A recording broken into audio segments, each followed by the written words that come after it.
autoridades presentes de todas las latitudes y organismos, muchas gracias. Y muchas gracias, nuestro agradecimiento al pueblo de Brasil y a su señora presidenta. Y muchas gracias a la buena fe que seguramente han manifestado todos los oradores que me precedieron. Y expresamos la íntima voluntad como gobernantes de acompañar todos los acuerdos que esta nuestra pobre humanidad pueda suscribir. Sin embargo, permítasenos hacernos algunas preguntas en voz alta. Toda la tarde se ha estado hablando del desarrollo sustentable y de sacar a inmensas masas de la pobreza. ¿Qué es lo que aletea en nuestras cabezas? ¿El modelo de desarrollo y de consumo es el actual de las sociedades ricas? Me hago esta pregunta: ¿qué le pasaría a este planeta si los hindúes tuvieran la misma proporción de autos por familia que tienen los alemanes? ¿Cuánto oxígeno nos quedaría para poder respirar? Más claro, el mundo tiene los elementos hoy materiales como para hacer posible que 7.000, 8.000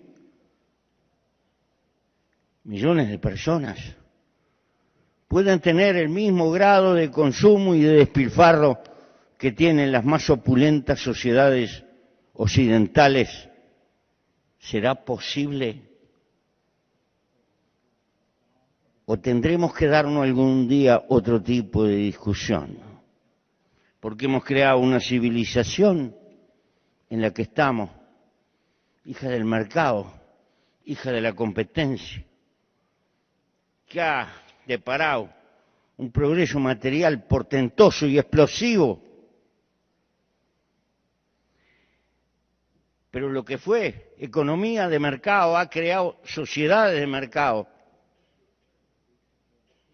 y nos ha deparado esta globalización, que significa mirar por todo el planeta, y estamos gobernando la globalización o la globalización nos gobierna a nosotros.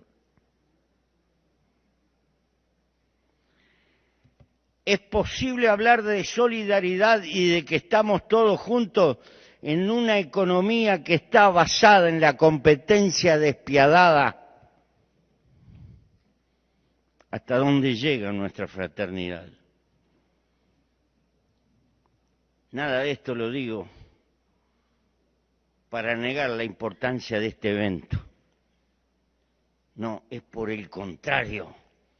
El desafío que tenemos por delante es de una magnitud de carácter colosal y la gran crisis no es ecológica, es política. El hombre no gobierna hoy las fuerzas que ha desatado, sino que las fuerzas que ha desatado lo gobiernan al hombre. Y la vida. Porque no venimos al planeta para desarrollarnos en términos generales. Venimos a la vida intentando ser felices. Porque la vida es corta y se nos va. Y ningún bien vale como la vida, y esto es elemental.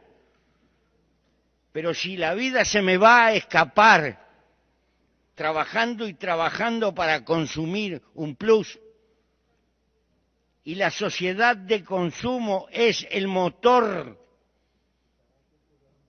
porque en definitiva si se paraliza el consumo, o si se detiene la economía. Y si se detiene la economía, es el fantasma del estancamiento y para cada uno de nosotros. Pero ese hiperconsumo, a su vez, es el que está agrediendo al planeta. Y tiene que generar ese hiperconsumo cosas que duren poco, porque hay que vender mucho. Y una lamparita eléctrica no puede durar más de 1000 horas prendida, pero hay lamparitas eléctricas que pueden durar 100.000, 200.000 horas, pero esas no se pueden hacer porque el problema es el mercado, porque tenemos que trabajar y tenemos que tener una civilización de uso y tire, y estamos en un círculo vicioso. Estos son problemas de carácter político que nos están diciendo la necesidad de empezar a luchar por otra cultura. No se trata de plantearnos volver al hombre de las cavernas, ni tener un monumento del atraso. Es que no podemos indefinidamente continuar gobernados por el mercado, sino que tenemos que gobernar el mercado. Por ello digo que el problema es de carácter político. En mi humilde manera de pensar, porque los viejos pensadores definían, Epicurio, Séneca, los Aymara, pobre no es el que tiene poco, sino que verdaderamente pobre es el que necesita infinitamente mucho y desea y desea y desea más y más. Esta es una clave de carácter cultural. Entonces, voy a saludar el esfuerzo y los acuerdos que se hacen. Y lo voy a acompañar como gobernante, porque sé que algunas cosas de las que estoy diciendo rechinan, pero tenemos que darnos cuenta que la crisis del agua, que la crisis de la agresión al medio ambiente no es una causa. La causa es el modelo de civilización que hemos montado y lo que tenemos que revisar es nuestra forma de vivir. ¿Por qué? Pertenezco a un pequeño país muy bien dotado de recursos naturales para vivir. En mi país hay 3 millones de habitantes, poco más, 3.200.000. Pero hay unos 13 millones de vacas de las mejores del mundo y unos 8 o 10 millones de ovejas estupendas. Mi país es exportador de comida, de lácteos, de carne. Es una penillanura, casi el 90% de su territorio es aprovechable.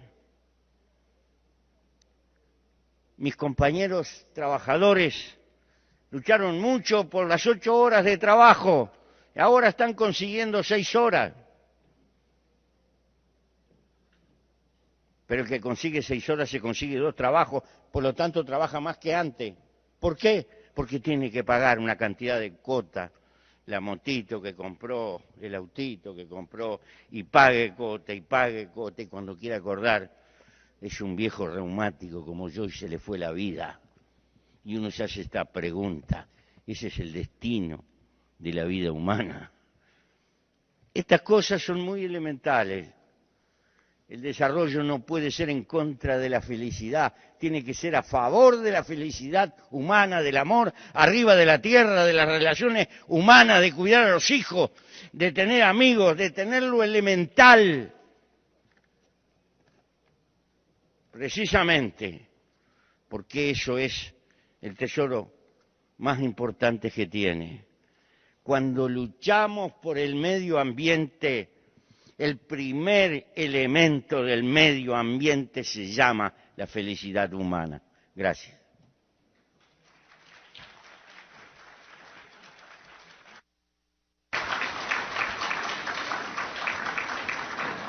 I thank the